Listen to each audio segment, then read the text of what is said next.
Hello students, आज हम बात करने वाले हैं क्लास 9th के बारे में। ओके, तो जैसा कि मैंने वीडियो के डिस्क्रिप्शन में और साथ में चैनल के अबाउट में ये मैंने वहाँ पे शो कर रखा है कि मैं आपको MWF में ओके एंड TTS, इसका मतलब ये है कि Monday, Wednesday, Friday, Tuesday, Thursday और सैटरडे। तो इसमें इन डेज़ पे मैं आपको 10th की वीडियोस प्रोवाइड करूँगा और इन डेज़ पे मैं आपको 9th की वीडियोस प्रोवाइड करूँगा। इसमें हम चैप्टर वाइज करेंगे। जैसा कि 10th में अभी मैंने फर्स्ट चैप्टर मैथ का स्टार्ट किया है, तो फर्स्ट चैप्टर पूरा कंप्लीट करके उसके सारे एग्जांपल्स और क्वेश्चंस करने के बाद फिर हम साइंस के फर्स्ट चैप्टर पे चलेंगे। तो साइंस का फर्स्ट चैप्टर कंप्लीट करने के बाद फिर हम मैथ पे आएंगे। तो चैप्टर वाइज हम करेंगे, सेम 9th में भी। और अब बात आती है संडे को। तो संडे को आपको सबसे पहले जो भी मैंने पूरा वीक 10th और 9th में जो भी मैंने वीडियोस अवेलेबल कराई है, जो भी मैंने पढ़ाया है, उन सब के बारे में आपको संडे को रिवीजन कराऊंगा और हो सके तो आपका टेस्ट भी लूँगा। टेस्ट में मैं कुछ क्वेश्चन दूंगा जिसको आप घर पर सॉल्व करेंगे और अगर कुछ नहीं आता है तो आप कमेंट करके मुझसे पूछेंगे। और इसके अलावा अगर मान लीजिए जैसे कि मैंने अभी इस हफ्ते 2-4 वीडियो ही अपलोड करी है, तो टेस्ट के लिए तो आई थिंक इस हफ्ते हम नहीं ले पाएंगे टेस्ट। लेकिन अगर जिस दिन मैं टेस्ट नहीं ले पाऊँगा उस दिन मैं क्या करूँगा, उस दिन मैं 10th की वीडियोज़ को संडे को अवेलेबल कराऊँगा। ठीक है, तो 10th पे ही इतना फोकस इसलिए है क्योंकि 10th का नवंबर और दिसंबर में एग्ज़ाम है टीयर 1 का, मींस टर्म फर्स्ट का। तो इसलिए 10th को यहाँ पे ज़्यादा एक तरह से बेनिफिट हो रहा है। तो चलिए अभी आज के लिए, आज जो कि है सैटरडे, आज हम 9th का मैथ का फर्स्ट चैप्टर करने वाले हैं। ठीक है, 9th के मैथ का फर्स्ट चैप्टर करने वाले हैं जो कि है नंबर सिस्टम। मैंने आपको लास्ट वीडियो में टाइप्स ऑफ नंबर्स बताया था। टाइप्स ऑफ नंबर्स में हमने natural number, whole number, integers, rational, irrational, इन सारे नंबर्स के बारे में डिस्कस किया था। तो नंबर सिस्टम में यही है। बस मैं आपको दो नंबर्स के बारे में और जान लीजिए। वो दो नंबर्स कौन से हैं? एक हो गया आपका प्राइम नंबर और एक है कंपोजिट नंबर। ठीक है, तो इनके बारे में ज़रा पहले इन्फॉर्मेशन लेते हैं, फिर मैं चैप्टर को स्टार्ट करता हूँ। तो पहले ज़रा देखिए, मैं आपको कुछ एग्जांपल्स दे रहा हूँ, फिर आप बताना, फिर आप खुद समझ जाएंगे कौन सा प्राइम है, कौन सा कंपोजिट है। तो जैसे मैंने ले लिया 7 और एक नंबर ले लिया मैंने 8। चलिए इसके फैक्टर करते हैं। तो अगर मैं 7 का फैक्टर करूँगा, 7 पे ही जाएगा, 7 एकम 7। ओके, तो 7 का फैक्टर है 1 × 7। और अगर मैं 8 का फैक्टर करता हूँ तो 8 का फैक्टर पहले मैं इसको 2 की टेबल से करूँगा। 2 चौक 8, 2 दूनी 4, 2 एकम 2। ठीक है, तो 8 का जो फैक्टर बनता है 2 × 2 × 2। ठीक है, इसमें आप क्या देख पा रहे हैं कि ये ऐसा नंबर है जिसमें एक के साथ में खुद सेल्फ अपने आप ही खुद नंबर आ रहा है। कहने मतलब यह है कि 7 का 2 फैक्टर बन रहे हैं, 7 के 2 फैक्टर बन रहे हैं, एक तो वो खुद और साथ में 1। और इसमें देखो 8 तो एक के पहाड़े में भी आता है, तो मैं कह सकता हूँ कि 8 के फैक्टर में 1 भी आ रहा है। ठीक है, तो 8 में क्या है कि 1 तो है ही, और यहाँ पे अगर बात करूँ तो 8 के पहाड़े में भी आता है। ठीक है, तो 1 भी है और ये खुद भी है, लेकिन बाकी नंबर भी हैं। ठीक है, तो जैसे कि एक ले लो एग्जाम्पल, जैसे 9 या फिर ये 18 अगर मैं लेता हूँ तो 2 से करूँगा, 2 × 18, 3 × 3 9, फिर 3 एकम 3। तो 18 का क्या है, देखो 18 में 2 × 3 × 3।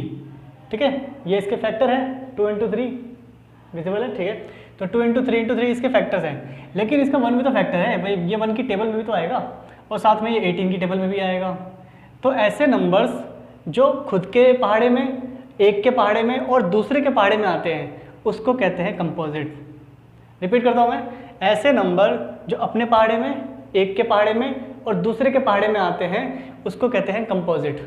ठीक है, लेकिन प्राइम नंबर ऐसे नंबर होते हैं जो एक के पहाड़े में, देखो एक की टेबल में तो सभी आते हैं, जितने भी टेबल्स हैं, जितनी भी काउंटिंग एक के टेबल में सभी आएंगे। लेकिन प्राइम नंबर क्या होते हैं? प्राइम नंबर ऐसे नंबर होते हैं जो खुद की टेबल में आते हैं और साथ में 1 की टेबल में आते हैं। तो मैं कह सकता हूँ इस 1 को ऐड करके इसके 2 फैक्टर बनते हैं, इसके प्राइम नंबर के 2 फैक्टर होते हैं, और यहाँ पे कंपोजिट नंबर के 2 से ज़्यादा, मोर than 2।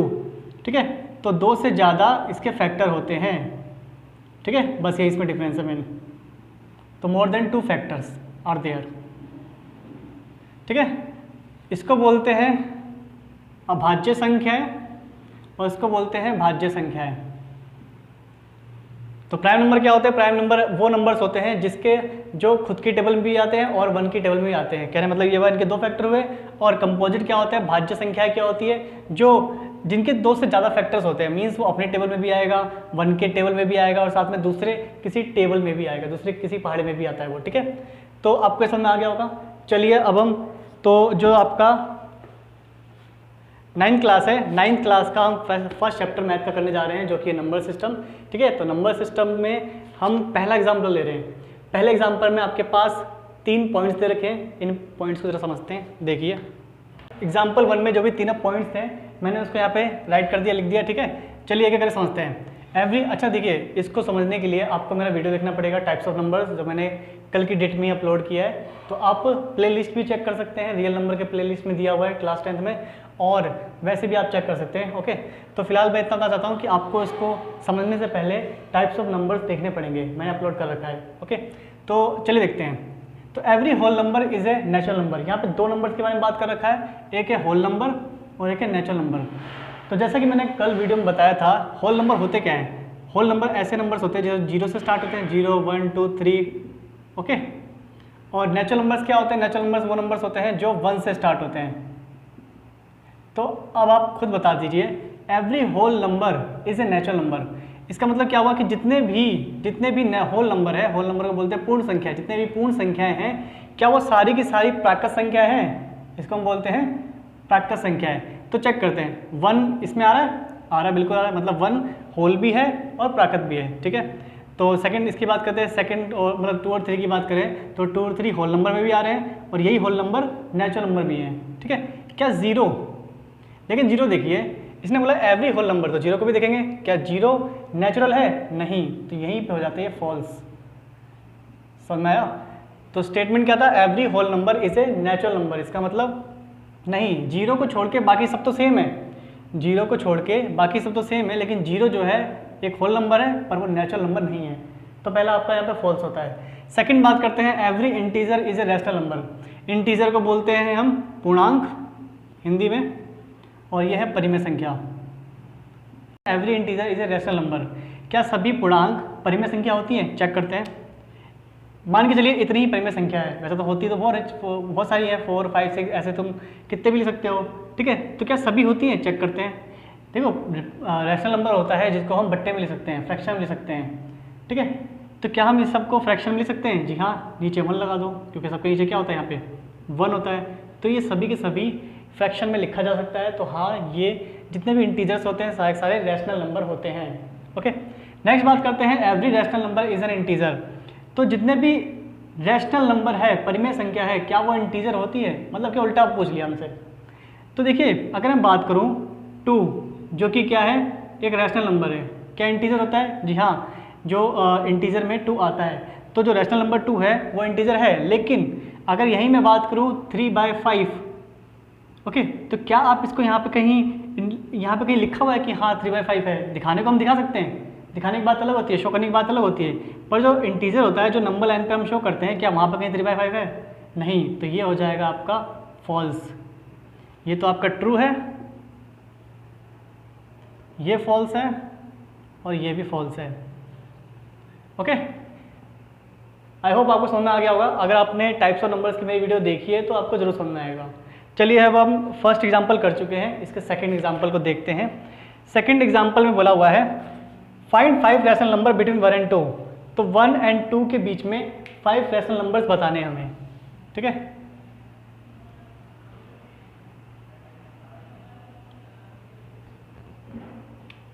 Example 2, find 5 rational number between 1 and 2। Short में लिख रहा हूँ मैं, आप बुक में क्वेश्चन देख सकते हैं, ये एग्जाम्पल नंबर 2 है। तो कैसे निकालेंगे हम? 1 और 2, ये रहा 1, ये रहा 2, इनके पीछे 5 रैशनल नंबर निकालने हैं। ओके, देखा जाए तो नंबर लाइन पे ये 0 है, ये 1 है, ये 2 है, इनके बीच में कोई नंबर नहीं है, लेकिन इनके बीच में कई सारे नंबर्स अवेलेबल हैं। नंबर लाइन के हिसाब से तो नहीं है, लेकिन अवेलेबल हैं। उसको हम कैसे निकालेंगे? देखो, इसका तरीका क्या है? इसका एक सिंपल तरीका बताऊँ तो ये 1 है, ये 2 है। तो 1 से 2 पे जाने के लिए इसको क्या लिख सकते हैं? 1.1 ले सकते हैं, क्योंकि 1.1 क्या है, 1 और 2 के बीच में आएगा। 1.2, 1.3, 1.4 ऐसे करते करते करते 1.9, यहाँ पे हम 9 नंबर्स निकाल सकते हैं। 9 क्या है, इसमें हम अनेकों नंबर निकाल सकते हैं, ठीक है। लेकिन हमें 5 नंबर चाहिए तो हम कोई से भी 5 नंबर्स ले सकते हैं, ठीक है। तो या तो आप ऐसे कर लीजिए, इसके बीच में क्या है 11/10, 12/10, पर ये डिटेल में आपको डिटेल में ये नहीं हो पाएगा, ये तो बस समझने के लिए कि हाँ इसके बीच में नंबर्स हैं। डिटेल में कैसे करेंगे, डिटेल में देखिए, तो ये 1 है ना, तो आपको करना ये है, पहले इसका डेनोमिनेटर देखिए। डेनोमिनेटर को बोलते हैं हम हर, ऊपर होता है न्यूमरेटर, नीचे होता है डेनोमिनेटर, अंश और हर। तो इसके नीचे क्या है 1, इसके नीचे भी क्या है 1। हमें 5 रैशनल नंबर निकालना है ना, तो आप एक ज़्यादा करके मल्टीप्लाई कर दीजिए दोनों में, रैशनल न्यूमरेटर और डेनोमिनेटर दोनों में। तो यहाँ पे हम 6 से मल्टीप्लाई करेंगे, इधर भी 6 से, सेम यहाँ पे भी हम 6 से मल्टीप्लाई करेंगे। ये तरीका आपको कब करना है, जब डेनोमिनेटर सेम होते हैं। जब डेनोमिनेटर सेम नहीं होते हैं तो पहले डेनोमिनेटर को सेम बनाना पड़ेगा, हर को सेम बनाना पड़ेगा, ठीक है। ऐसे क्वेश्चन आएंगे। फिलहाल तो ये ऐसा क्वेश्चन है जिसमें जो डेनोमिनेटर है, जो हर है वो सेम है, तो आपको कुछ नहीं करना, जितने नंबर्स निकालने हैं एक ज़्यादा करके मल्टीप्लाई कर दीजिए। तो यहाँ पे आपको क्या आंसर मिलेगा, 6 कम 6, 6 कम 6, 6/6, और यहाँ पे 12/6, ठीक है। तो 5 रैशनल नंबर निकालना है, तो 5 अब आप लिख सकते हैं इनके बीच में। 6/6 और 12/6 के बीच में कौन कौन सी संख्या होंगी, 7/6 है ना, 6 से 12 की तरफ जाना है हमें, 8/6, 9/6, ऐसे करते करते आप कोई भी 5 संख्या लिख सकते हैं, ठीक है। कोई भी 5 रैशनल नंबर लिख सकते हैं, जो कट रहा हो काट देना। 4/3, 3 दूनी 6, 3 तिया 9, 3 दूनी 6, 2 पंजे 10, 2 तिया 6, ठीक है। तो 7/6, 4/3, 3/2, 5/3 और 11/6, तो ये हो जाएगा हमारा आंसर, ओके, ठीक है। तो अगर डेनोमिनेटर सेम रहता है तो आपको क्या करना है, जितने भी रैशनल नंबर्स निकालने होते हैं उसके आगे एक बढ़ाकर, मीन्स 5 है तो 6, 4 है तो 5, ऐसे एक नंबर बढ़ाकर उसको मल्टीप्लाई कर दीजिए, ठीक है। ऐसे ही आपको मैं एक को कराता हूँ जिसमें डेनोमिनेटर सेम नहीं है।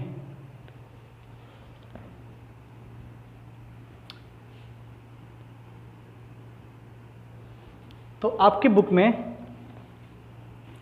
एक्सरसाइज 1.1 से पहले 2 एग्जाम्पल्स हैं, ये कंप्लीट हो चुके हैं।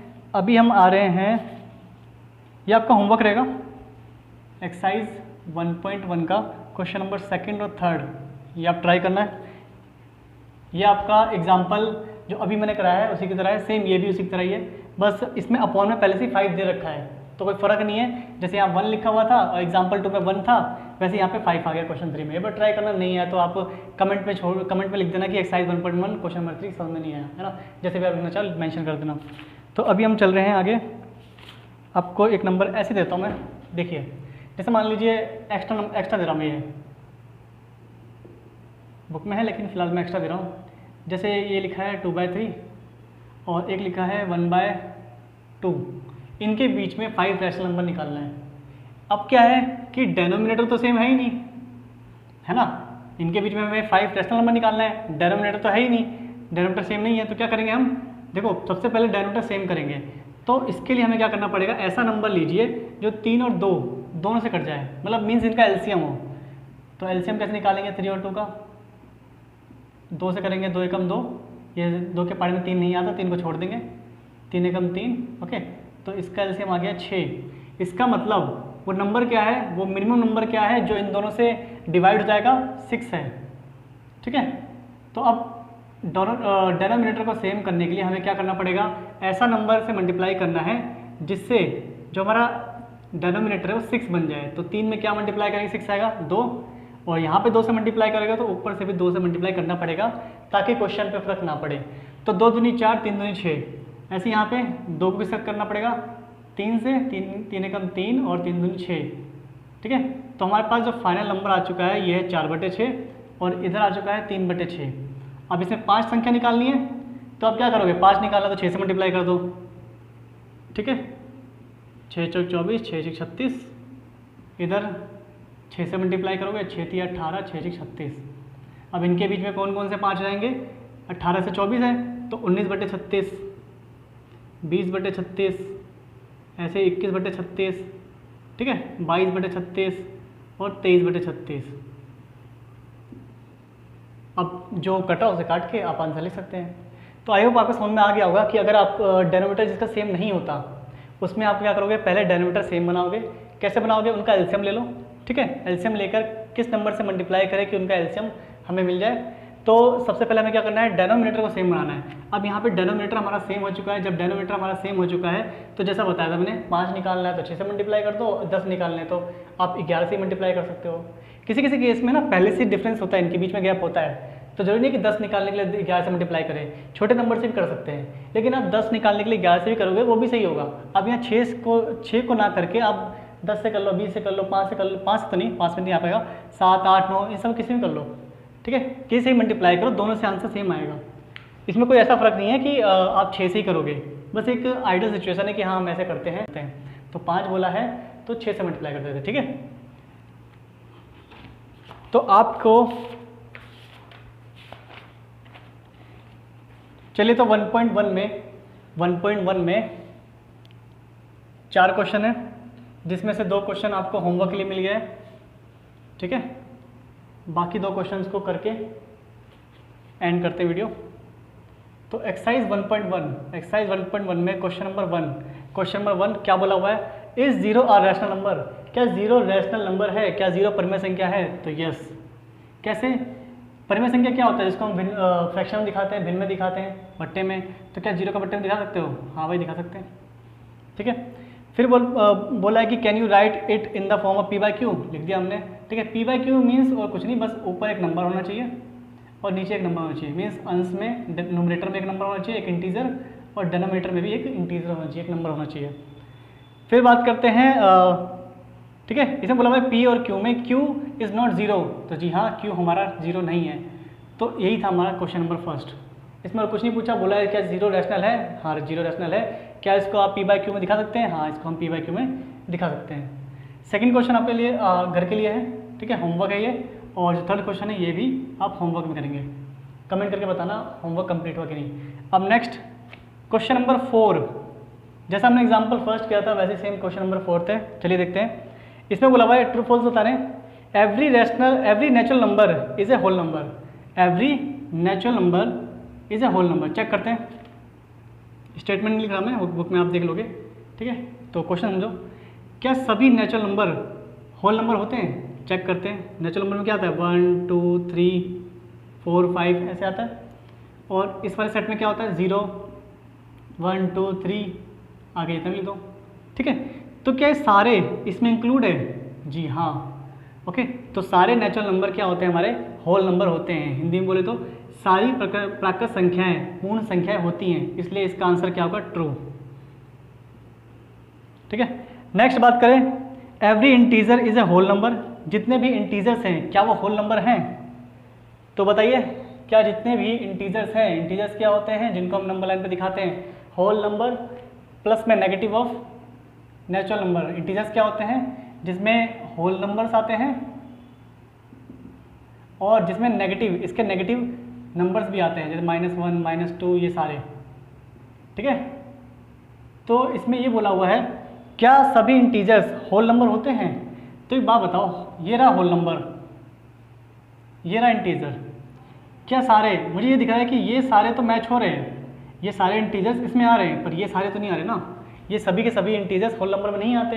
तो ये देखते ही क्या कह दोगे कि ये है हमारा फॉल्स, ठीक है। सेकंड क्या है, फॉल्स। थर्ड की बात करते हैं, every rational number is a whole number, every rational number is a whole number. Check करते हैं, तो इसको पहले मैं रफ कर देता हूँ। देखिए, तो अभी हम क्या कर रहे हैं, क्वेश्चन नंबर 4 का थर्ड कर रहे हैं। क्वेश्चन नंबर 4 का जो थर्ड स्टेटमेंट है ये कर रहे हैं, जिसमें लिखा हुआ है every rational number is a whole number. तो जितने भी रैशनल नंबर हैं क्या सभी के सभी वो होल नंबर होते हैं। होल नंबर क्या होते हैं, 0 1 2 3 4 5 ऐसे। रैशनल क्या होता है, जो बट्टे में दिखा सकते हैं, इसको जनरली हम p/q बोलते हैं, ठीक है। चलिए लेके देखते हैं एक। तो मान लो मैंने यहाँ पे लिख दिया 3/3 लिख दिया, ओके। पहले मैंने 3 लिख दिया, चलो। तो 3 होता क्या है, 3/1 है ना, ये क्या है, रैशनल है। क्या ये होल है, हाँ। मान लो मैंने 10 लिख दिया, 10/2 लिख दिया, इसको कैंसिल करूँगा तो 5 आएगा, ठीक है। क्या ये है, बिल्कुल यहाँ पे आएगा 5। लेकिन अगर मैं नेगेटिव में लूँ, जैसे मान लो मैंने बोला -3, या फिर मैं ये बोलूँ 2/3, ठीक है। या फिर मैं ऐसा बोलूँ कि यहाँ पे -2/5, क्या ये सभी नंबर्स इसमें आ रहे हैं? जी नहीं, तो ये सारे नंबर्स में नहीं आ रहे हैं, इसलिए हम क्या बोलेंगे कि सभी रैशनल नंबर होल नंबर नहीं होते हैं। ओके, आई होप आपको पूरा समझ में आया होगा। सेम आपको पता है क्या करना है, कमेंट करना है अगर कुछ भी समझ में नहीं आता है। तो अब हम वीडियो को एंड करते हैं। आज मैंने आपको नंबर सिस्टम स्टार्ट कर दिया है और एक्सरसाइज 1.1 भी खत्म हो गई है। तो मैं आपको दिखाता हूँ। तो नंबर सिस्टम, आज का होमवर्क यही है कि नंबर सिस्टम में आप एग्जाम्पल फर्स्ट, ठीक है, और एग्जाम्पल सेकंड, इसको आप घर पे रिवीजन करेंगे। रिवीजन का वही सेम मतलब है कि पहले आप वीडियो देख लो, समझ लो, उसके बाद खुद अपने आप बिना देखे ट्राई करो, और अगर बिना देखे नहीं आ रहा है तो वीडियो दोबारा देखो, और फिर भी नहीं आ रहा है तो कमेंट करो, ठीक है, कमेंट करो। उसके बाद आपको क्या करना है, एक्सरसाइज 1.1 में ये 4 क्वेश्चंस हैं, ठीक है, चारों क्वेश्चंस को आपको करना है, और जो नहीं आता फिर मुझे। आई होप आपको आज की क्लास पसंद आई होगी। अगर आपको आज की क्लास पसंद आई है तो चैनल को सब्सक्राइब कर लीजिए, क्योंकि डेली आपको न्यू वीडियोस मिलती रहेगी 10th और 9th क्लास की, जैसा मैंने डेज बताया है। आप डिस्क्रिप्शन में भी देख सकते हैं कि क्या अपलोडिंग की टाइमिंग है, किस डे मैं कौन सा आपको वीडियो अवेलेबल कराऊंगा, ठीक है। तो ऐसे ही पढ़ते रहिए, और जो टाइम टेबल मैंने बताया है आपको फॉलो करते रहिए। आपको स्टार्टिंग में तो दिक्कत आएगी, लेकिन हाँ, अपने हिसाब से आप एडजस्टमेंट कर सकते हैं, ठीक है। आपको स्टार्टिंग में अगर 1 घंटा पढ़ना तो 1 घंटा दीजिए सारे सब्जेक्ट को, ठीक है। अगर आपको आधा घंटे में ऐसा कुछ होता नहीं है, 50 मिनट लगा लीजिए, 50 मिनट के हिसाब से भी आप डिवाइड कर सकते हैं, ठीक है। तो मैं वीडियो को यहाँ पे एंड करता हूँ, मिलते हैं कल।